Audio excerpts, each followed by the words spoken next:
Have you ever felt that life was trying to speak to you, but you could not understand the language?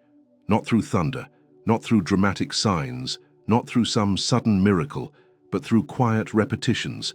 The same emotion returning, the same kind of relationship appearing, the same delay, the same closed door, the same inner tension whispering, "Look closer."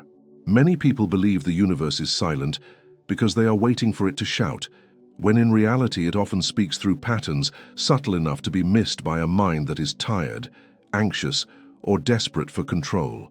In this video, we are going to explore the secret language of the universe not as fantasy, but as a deeper way of reading your inner world and the outer events that keep reflecting it. You will begin to understand why some signs are not meant to predict your future, but to reveal the frequency you are living from right now. You will see how anxiety can disguise itself as intuition, how repeated patterns can become spiritual messages, and how alignment with your ideal timeline begins when your thoughts, emotions, and actions finally stop contradicting each other. Before we go deeper, take a moment to like this video, subscribe to the channel, and write in the comments, what is one pattern your life keeps repeating? Because sometimes the answer you are waiting for is already here, hidden inside what keeps returning. Anxiety is not intuition. There is a quiet moment before every true inner knowing. It does not arrive like panic. It does not rush into the room demanding that you decide right now, fix everything right now, understand everything right now. True intuition often feels like a calm pressure from within, a steady recognition that does not need to argue for itself. Anxiety, on the other hand, usually arrives wearing the costume of urgency. It shakes the body, tightens the chest, repeats the same thought until the mind becomes exhausted, and then calls that exhaustion a sign. This is where many people lose the ability to read the language of the universe clearly.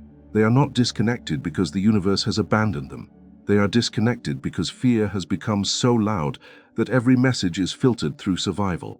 A delayed message becomes rejection. A closed door becomes punishment. A coincidence becomes a warning. A silence becomes proof that nothing is working. The outer world may be neutral, but the inner world is already interpreting everything through an old wound. And this matters because your ideal timeline cannot be recognized from a state of constant emotional emergency. When the nervous system is trapped in fear, it searches for confirmation of danger. It scans faces, messages, delays, memories, and small changes in tone, trying to protect you from pain before pain even arrives. This is not weakness. It is the body trying to keep you safe with the tools it learned long ago. But what once protected you can later become the very thing that blocks your expansion. Think of a glass of water filled with sediment. If you keep shaking it, you cannot see through it. The water is not broken. The glass is not cursed. It simply needs stillness before clarity can return. Your inner world works in a similar way. When you keep shaking yourself with overthinking, fear, comparison, and desperation, the message beneath the surface becomes distorted. You may still receive guidance, but you will interpret it through turbulence. This is why the first step in understanding the secret language of the universe is not asking for louder signs. It is becoming quiet enough to recognize the difference between a signal and a wound. A signal expands your awareness, even when it asks for courage. A wound contracts your body and makes you feel as if everything depends on one immediate outcome. A signal may challenge you, but it does not humiliate you. A wound often speaks in the voice of shame, scarcity, and panic. Joe Dispenza often speaks about the body becoming conditioned by the emotions of the past. In simple terms, this means that if your body has lived for years in fear, loss, disappointment, or lack, it may begin to treat those emotions as familiar territory. Then, when something new tries to enter your life, peace may feel suspicious, love may feel unsafe, and opportunity may feel like a threat. Not because the new path is wrong, but because your system has not yet learned how to feel safe inside a new reality. When you ask the universe for a sign, pay attention first to the state from which you are asking. Are you asking from presence or from panic? Are you seeking guidance or are you begging for control? Are you open to truth or only searching for the answer that protects you from discomfort? These questions are not meant to judge you. They are meant to return you to yourself. The universe may be speaking, but the language becomes clearer when your inner noise begins to soften. Sometimes the sign is not the message you receive from outside. Sometimes the sign is the way your body reacts before you even understand why. The tightness, the urgency, the repeated fear, the sudden heaviness, the need to force an answer, these are not failures. They are invitations to pause. And when you pause, something sacred begins to happen. You stop treating every feeling as a prophecy. You stop confusing intensity with truth. You stop handing your power to fear just because fear speaks loudly. In that stillness, intuition can finally rise without having to compete with panic. It does not scream. It does not chase. It simply stands there, quiet and steady, waiting for you to become available to hear it. Patterns that keep returning are messages. Some messages do not arrive as signs in the sky. They arrive as repetitions. The same kind of disappointment wearing a different face. The same hesitation appearing before every opportunity. The same relationship dynamic returning with a new name, a new voice, a new set of promises. Same financial tension, the same emotional withdrawal, the same fear of being seen, the same quiet belief that something good will disappear the moment you begin to trust it. At first, these patterns can feel like bad luck. Over time, they begin to feel like a sentence, but beneath them, there is often a language waiting to be understood. The universe does not always speak by adding something new to your life. Sometimes it speaks by allowing the same lesson to return until your awareness becomes strong enough to recognize it. Not as punishment, not as proof that you are failing, but as a mirror. A mirror does not create the face it reflects. It simply reveals what is standing in front of it. In the same way, repeated patterns often reveal the emotional identity you have been carrying without realizing it. This is why certain situations feel strangely familiar even before they fully unfold. A conversation begins, and your body already knows the ending. An opportunity appears, and some hidden part of you begins preparing for loss. A relationship deepens, and suddenly, the old instinct to protect yourself becomes stronger than the desire to receive love. You may tell yourself that you want a new reality, but the body remembers the old one with painful precision. It remembers abandonment. It remembers rejection. It remembers being disappointed after hoping too much. And because it remembers, it tries to guide you back to what feels predictable, even if predictable is not peaceful. There is a subtle truth here. Many people are not blocked because they lack desire. They are blocked because their inner system is loyal to an old pattern of safety. The person who says they want abundance may still feel guilty receiving more than others. The person who says they want love may still feel safer longing from a distance than being truly known. The person who says they want transformation may still be attached to the identity of someone who struggles, waits, and survives. These contradictions are not signs of weakness. They are signs that a deeper part of the self has not yet been invited into the new timeline. Imagine walking through a forest every day using the same narrow path. At first, the path exists because you choose it. After a while, the ground remembers your footsteps. The grass bends. The soil becomes firm. The route becomes easier to follow than any other direction. This is how emotional patterns form. The mind walks the same inner road until the road feels like truth. But familiarity is not destiny. It is only repetition that has not yet been interrupted by consciousness. Carl Jung spoke of the unconscious not as an empty darkness, but as a hidden inner world influencing how we see, choose, fear, and desire. When something remains unconscious, it tends to direct our life from behind the curtain. We may think we are making free choices, when in reality we are responding to old emotional scripts. This is why the universe sometimes sends the same pattern back again. Not to trap you inside it, but to bring the invisible script into the light. Repeated pattern becomes a message when you stop asking only, "Why is this happening to me?" and begin sensing, "What part of me keeps meeting life from this same place?" That shift is not small. It changes the entire relationship between you and your reality. You stop seeing yourself as someone abandoned by the universe, and you begin seeing yourself as someone being invited into deeper awareness. You stop fighting the mirror and begin studying the reflection. This does not mean blaming yourself for pain. Some things happen because others make choices, systems fail, people leave, bodies get tired, and life becomes unbearably complex. Spiritual maturity does not deny this. But even inside difficulty, there may be a pattern in how you abandon yourself, silence your truth, postpone your healing, or return to what diminishes you because it feels familiar. That is where your power begins to return. The secret language of the universe is not always gentle, but it is often precise. It points to the places where your energy leaks, where your faith collapses, where your old identity still negotiates with your future. And once you see the pattern clearly, something inside you is no longer hypnotized by it. The path through the forest is still there, but now you can feel another direction opening beside it. Coherence opens the timeline you are trying to enter. There is a moment in every transformation when desire is no longer enough. You may want a different life with sincerity. You may pray, visualize, write affirmations, speak with hope, and still feel as if some invisible wall remains between you and the reality you are calling in.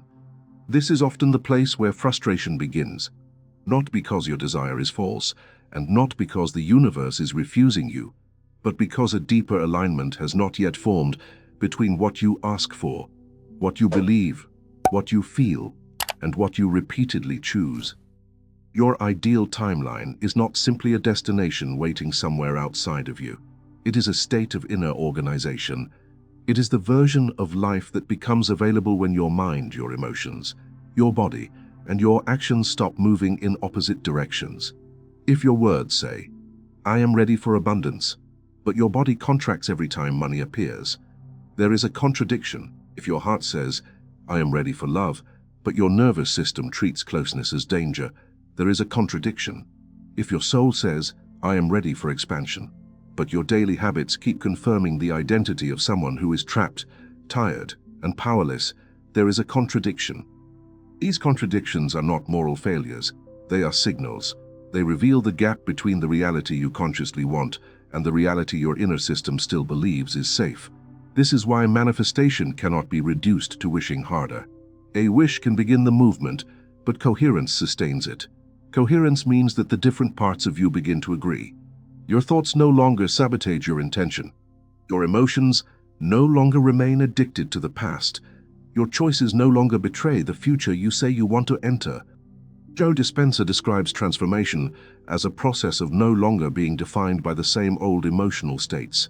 In a simple and human way, this means that you cannot keep rehearsing the feelings of lack, rejection, fear, and defeat every day while expecting your outer world to organize itself around freedom, trust, and receiving.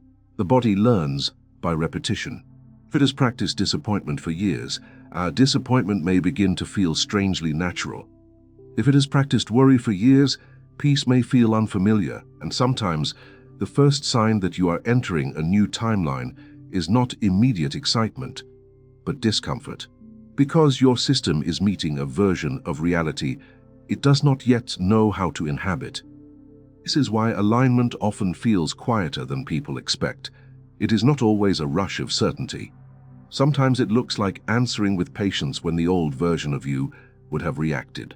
Sometimes it looks like organizing one small part of your life instead of waiting for the entire universe to rearrange everything at once. Sometimes it looks like keeping a promise to yourself so simple that no one else would even notice it. But your inner world notices, your subconscious notices, your energy notices. A new identity is not built only in the dramatic moments, it is built in the private decisions that teach your body. This is who we are becoming now. Think of an old key trying to open a new door. You can stand in front of that door with passion, tears, and devotion, but if the key belongs to another house, the door will not open. The key is not your desire alone. The key is the energetic and behavioral pattern that matches the room you are trying to enter. A person aligned with prosperity begins to relate differently to responsibility, money, receiving, discipline, and self-worth. A person aligned with love begins to relate differently to vulnerability, boundaries, honesty, and emotional presence. A person aligned with purpose begins to relate differently to time, attention, courage, and sacrifice. The universe does not only respond to what you ask for in moments of intensity, it responds to what you continue to embody when no one is watching. It reads the silent agreements you make with yourself. It reads whether you return to the old identity at the first sign of uncertainty, or whether you remain present long enough for the new pattern to take root. And slowly, almost invisibly, the timeline begins to shift, not because reality has been forced, but because you are no longer sending mixed instructions to life. The signal becomes cleaner, the choices become steadier, the body becomes less afraid of the unfamiliar. The future stops feeling like a distant miracle and begins to feel like a place your consciousness is learning to recognize from within. Reading the signs without losing yourself, there is a delicate line between being guided by the universe and becoming dependent on signs to make every decision. At first, the search for signs can feel sacred. You begin noticing numbers, dreams, repeated words, unexpected encounters, and strange coincidences that seem to carry a hidden message. Something inside you softens because life no longer feels random. You feel accompanied, you feel seen, you feel that perhaps there is an intelligence moving beneath the surface of ordinary events, and that can be deeply healing, especially for someone who has spent years feeling spiritually alone. Every form of guidance can become distorted when fear takes control of it. The same person who once found comfort in signs may begin needing signs before taking any step. A simple decision becomes heavy, a silence becomes threatening, a delay becomes a warning. A natural uncertainty becomes something that must be decoded immediately. Instead of becoming freer, the person becomes more anxious, more dependent, more afraid of choosing without external confirmation. The universe becomes less like a living field of wisdom and more like an authority that must approve every movement. This is not connection, it is spiritual outsourcing. It happens when a person hands their inner authority to something outside themselves, because trusting their own perception feels too risky. And often, this begins with old wounds. Someone who was criticized for choosing wrong may begin searching for perfect confirmation. Someone who experienced loss may become terrified of missing a warning. Someone who was abandoned may start reading every silence as a sign of danger. The soul is not weak for seeking reassurance. It is simply tired of pain. But real alignment cannot grow if every decision has to be rescued by a signal. The universe can be seen as a mirror, but a mirror does not walk for you. It reflects, it reveals, it invites. It may show you where you are aligned, where you are afraid, where you are afraid, where you are repeating an old identity, where something no longer belongs to your path. But it will not remove the sacred responsibility of choosing. A sign that removes your maturity is not guidance. A sign that makes you smaller, more fearful, more passive, or more dependent deserves to be questioned with tenderness. This is where discernment becomes part of the spiritual path, not cold skepticism and not blind belief, but a grounded sensitivity. A meaningful sign usually carries a quality of inner recognition. It does not always feel easy, but it often brings a strange clarity. It may ask for courage, but it does not feed chaos. It may redirect you, but it does not humiliate you. It may interrupt your plans, but it does not demand that you abandon your intelligence. True guidance does not ask you to stop being conscious. It asks you to become more conscious. Consider a closed door. One person may immediately say, "The universe is punishing me." Another may say, "This is protection." Another may say, "This means I should give up." But maturity allows a wider view. Maybe the door closed because something better is forming. Maybe it closed because preparation was incomplete. Maybe it closed because the timing was not right. Maybe it closed because another person made a choice that had nothing to do with your worth. The sign is not only the event itself. The sign is also how you respond to the event. This is why the language of the universe cannot be read with desperation. Desperation wants certainty more than truth. It grabs the first interpretation that soothes the wound. Presence, however, can remain with the mystery long enough to see more clearly. Presence does not need to turn every coincidence into destiny. It does not need to turn every obstacle into rejection. It allows the message to mature before forcing meaning onto it. Greg Braden often speaks about the relationship between the heart coherence and the field of life. Whether one approaches this spiritually or symbolically, the lesson is powerful. The state from which you perceive reality shapes the reality you believe you are perceiving. A contracted heart reads the world as threat. An open but grounded heart reads the world as information. And information, when received with humility, becomes wisdom. So the deepest sign may not be the number you see, the dream you remember, or the coincidence that catches your attention. The deepest sign may be the quiet strengthening of your own inner authority, the moment you can listen without becoming dependent, trust without becoming passive, surrender without abandoning responsibility, follow the mystery without losing your discernment. At that point, the universe is no longer something you chase for answers. It becomes something you are in relationship with, a living conversation between your awareness, your choices, your body, your timing, and the subtle movements of life around you. And in that conversation, you do not disappear. You become more present, more honest, more capable of recognizing the difference between a true signal and a frightened interpretation. More willing to walk with the universe instead of asking it to carry you. The secret language of the universe is not hidden because it is far away. It is hidden because most people are taught to look outside before they learn to listen within. They search for signs in the sky while ignoring the tension in their body, the repetition in their choices, the quiet grief beneath their ambition, and the old fear that keeps choosing familiar pain over unfamiliar peace. But as you begin to soften the noise, something changes. You no longer treat anxiety as intuition. You no longer call every repeated pattern bad luck.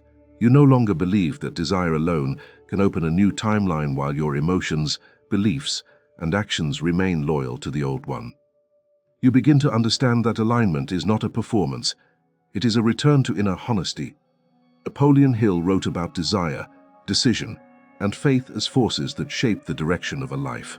Neville Goddard spoke of imagination as a sacred inner rehearsal of the reality we are willing to embody. Together, these ideas point to the same truth. Your future is not only something you wait for, it is something you slowly become available for. So when life repeats something, pause. When silence feels uncomfortable, listen. When a door closes, do not rush to shame yourself. Ask what is being revealed. The universe may not always give you the answer you wanted, but it often gives you the mirror you needed. Now, before you leave this moment, ask yourself one question with complete honesty. What pattern has life been repeating in front of you for years? Not to punish you, but to finally wake you up? Do not answer too quickly. Let the question move through your body. Let it touch the places where you have been forcing, waiting, doubting, or pretending not to know. Sometimes the most important sign is not the one that appears outside of you. It is the one that finally makes you tell yourself the truth. If this message spoke to something deep inside you, subscribe to the channel and become part of this space of reflection, manifestation, and conscious transformation. There is more waiting for you, and the next video on the screen may continue exactly where your soul needs to go next. Keep watching, because your alignment may be closer than you think.